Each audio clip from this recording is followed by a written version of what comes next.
এগুলো কত হবে। হ্যাঁ, তো মাথায় রাখতে হবে লাস্টে 10, 100, 1000, 1 লাখ এমনই থাকতে হবে, তাহলেই কিন্তু হবে। হ্যাঁ, তো এর সূত্র হচ্ছে n * n + 1/2 আমরা জানি, তাই না? কিন্তু আমরা যদি শর্টে করি, এটা সব এইভাবে যদি বলে 1 থেকে 20 পর্যন্ত যোগফল, তাহলে এই সূত্র করলে হয়ে যাবে। কিন্তু আমাদের যদি 10, 100, 1000 দিয়ে দেয়, তাহলে আমরা এত কিছু করব না। আমরা কি করব, এই যে 10 আছে না, 10 কে 2 দিয়ে ভাগ করব, তাহলে কত হয় 5।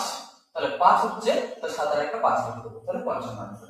ঠিক আছে, তোমরা এই সূত্র ফেলবে, তাহলে এর মানে কত 10, 10 * 10 + 1 মানে 11, 11/2 মানে কত 11 × 55।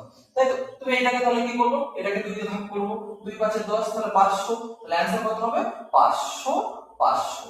তাহলে এটা কত হবে, 2 দিয়ে ভাগ করব, 2 দিয়ে ভাগ করলে কত, 2 × 5 = 10, তাহলে 3টে শূন্য, তাহলে आंसर কত হবে 3টে শূন্য, 3টে শূন্য, তাহলে এটা आंसर। তাহলে একই রকম ভাবে এটা প্রমাণ করবে, করে आंसर করবে কত হবে